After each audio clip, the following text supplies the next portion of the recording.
Hi, I'm your host, Erica Polsinelli, and welcome to Evolve by Erica, the podcast, where we talk all things spirituality, ascension, health, wellness, and beyond. I'm so excited that you are here. Come on in.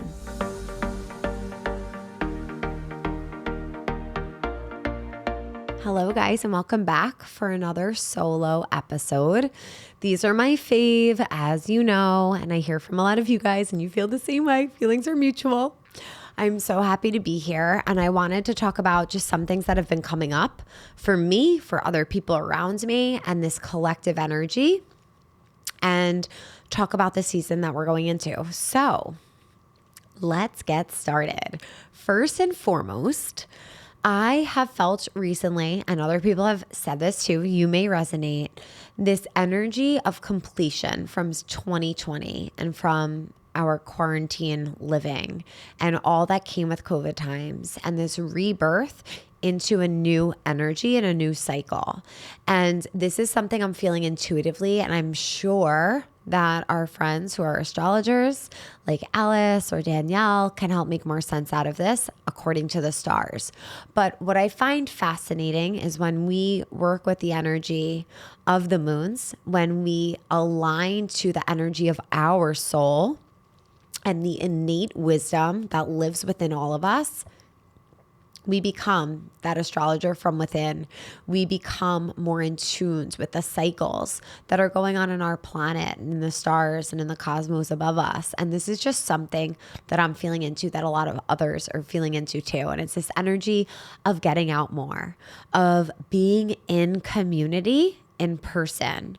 And I'm so grateful for all the online resources we have that connect us, and I would never want life without them. But I feel the pendulum swinging back to this energy of coming together in real life as community, connecting with more people and finding more community in spaces, whether it be online or in person. In addition to that theme, I feel like another theme that's been really apparent to me and a lot of other people as well. I actually put out an Instagram poll on this, and I think over 200 people said that this past year for them was one of the greatest transformations that they've ever had internally in their inner world. And it's not necessarily because of big events that have happened in their life. Some, yes, some that has happened to, which caused a huge transformation, but some not as much. It wasn't so much an event that happened, but just this inner transformation within ourselves, which has now led a lot of us to this space of almost like an in-between, almost like a void, a lull, and kind of like a void. And that can feel really uncomfortable to some. And for myself, there have been days 100% that I felt uncomfortable. It's kind of like we're on the brink of change. We're on the brink of this huge shift and transformation, but we're not sure what it looks like. We're not sure what area of life it's going to be in. We're not sure what on earth it is. We just feel it. And you may have felt that way and experienced that as well, or maybe not. Maybe this doesn't resonate with you and you're in a different phase, or your chart and where the cosmos are according to your birth chart aren't aligned to that. But I always like to share what's coming up for me, because I know that we're all connected in some way. And if I'm feeling something, I'm not alone. If I get a thought, I'm most likely not alone. If I get an idea, it's most likely popping up somewhere else too. That's just the collective consciousness. And I felt this really big shift, I would say late fall. And as we move into winter, it's this space of winding down for the year. It's this space kind of like the calmness before so much change or so much action or so many shifts start to happen in our life. And there are some things that make sense astrologically that align to this. But I had shared on Instagram that never before in the past, 5 years, have I felt so connected to the end of the calendar year. Have I felt like, wow, we're ending one year and we're going to be in a fresh new year. I've never really played into that energy because it never resonated with me. I didn't feel like just because the calendar says it's January 1st, now it's a brand new year. I just felt like we were always evolving and just flowing of energy and time wasn't so structured. But this year, I'm actually feeling and leaning into this space of winding down for the year and truly releasing and letting go, almost like a tree, just letting all of its leaves shed, or a snake letting its skin shed and clear. And I thought this was interesting because, like I said, it's something I've never really resonated with. And as I started to do some research, it sounds like the transition of Pluto into Aquarius, coming out of Capricorn and into Aquarius, can be bringing this brand new energy. And Pluto being in Aquarius, I'm going to have Alice talk a lot more about this in our projection for our astrology forecast for 2024. But from what I've gathered in research, this shift is going to be monumental. It's going to be huge. And with Aquarius, we get this beautiful Aquarian energy of coming together, of unity, of interconnectedness. And we also get the aspect of increased technology advancements. And it's predicted that some things we're going to start to see is like never before. At one point this past year, I forget what month it was in, but Pluto was in Aquarius, but then retrograded back into Capricorn. And we saw a burst of all of this new technology at one point, a lot of buzz about all the new technology that's coming out, like ChatGPT and all the other things. And then it kind of like died down. And it makes sense because Pluto went back into Capricorn. And now for this year, and actually for the next 20 years, Pluto is going to be in Aquarius, which I believe is going to bring us great change.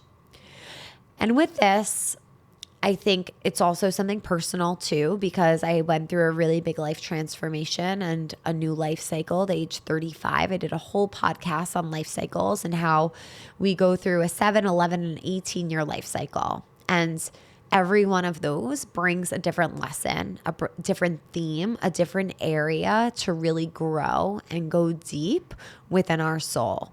So it could be a combination of a bunch of different things, but I really love sharing what's on my mind and what's coming up for me because I know that I'm not alone, because we are one and we are all connected. And that does not mean every single person feels what I'm feeling or what one another are feeling, but it does mean that there are other people feeling it because we are interconnected and different things come up for us at different times.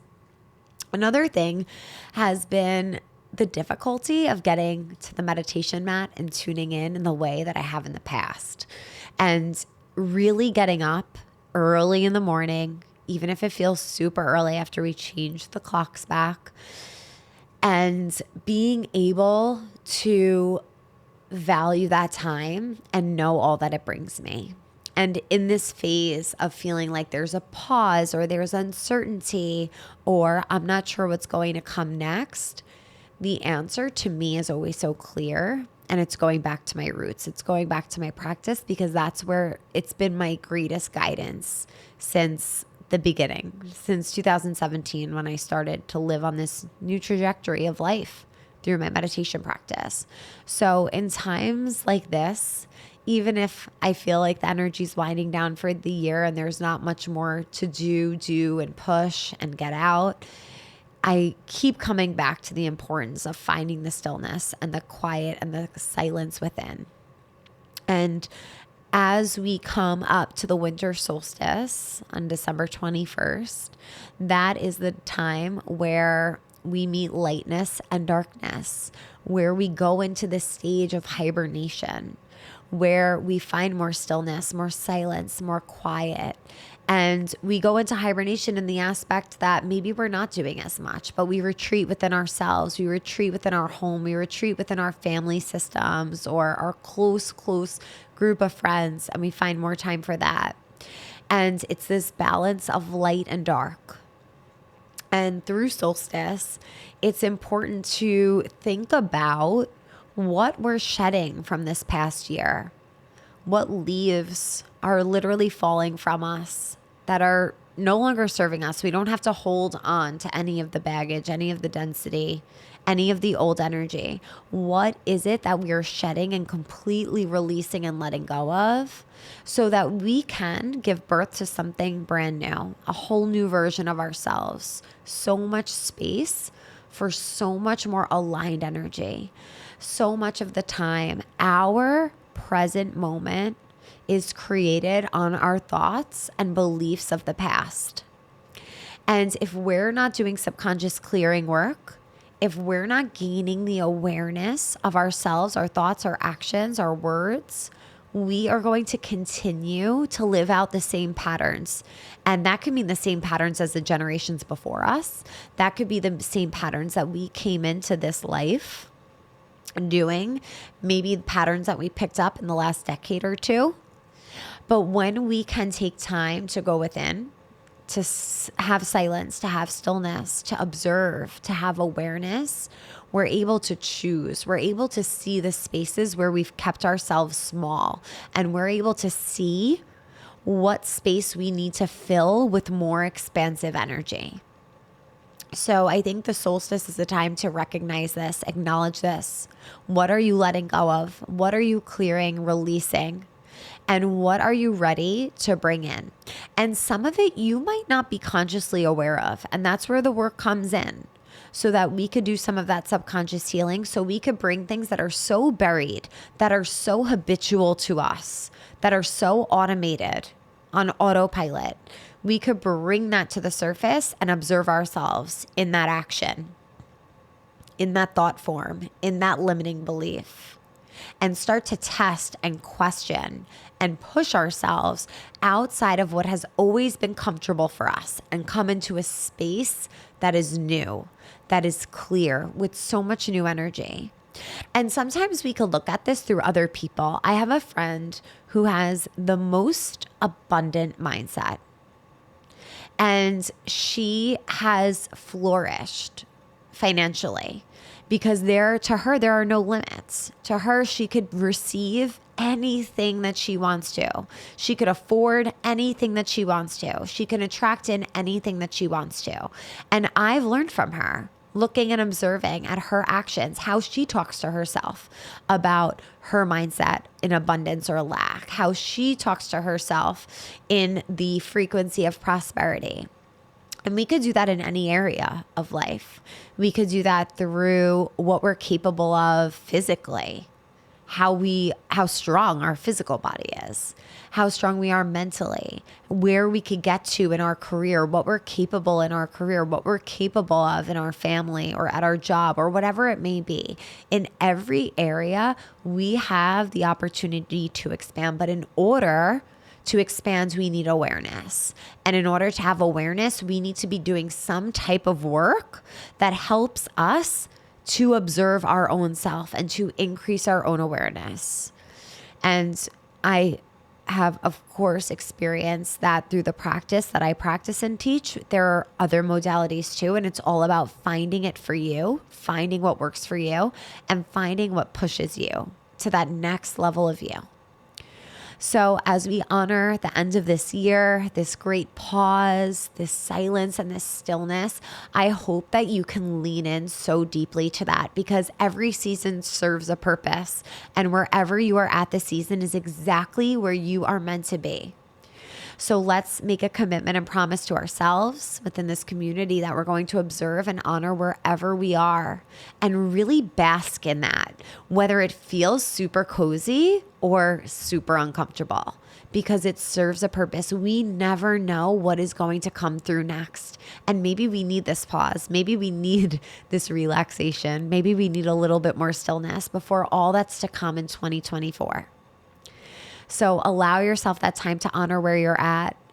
Take time, if you're guided to write down, have a ritual of all that you're releasing from this past year.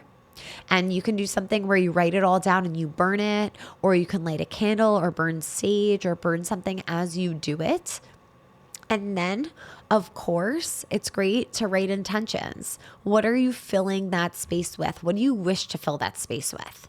And after setting any intentions, I always, always, always recommend letting it go, detaching from it, and letting the universe know that you trust in the divine plan, that you can wish for all this. But at the end of the day, what we all want is truly what's for our highest good and the highest good for all. So if that resonates, please feel free to tap into any of those resources and any of those practices. And of course, any meditations on Evolve. We'll also be doing a winter solstice meditation. And I wish you a very beautiful, peaceful holiday season and new year that we're coming up to. And I thank you so much for being here and always coming back and sharing this with your friends. It means the world to us here. If you're ever guided to leave a review or rate the podcast, it helps us to reach more and more people that can get a lot from this conversation and the conversations that we have here. So we always gratefully appreciate them. I wish you the best. I send you so much love. May the longtime sun shine upon you. Sat Nam.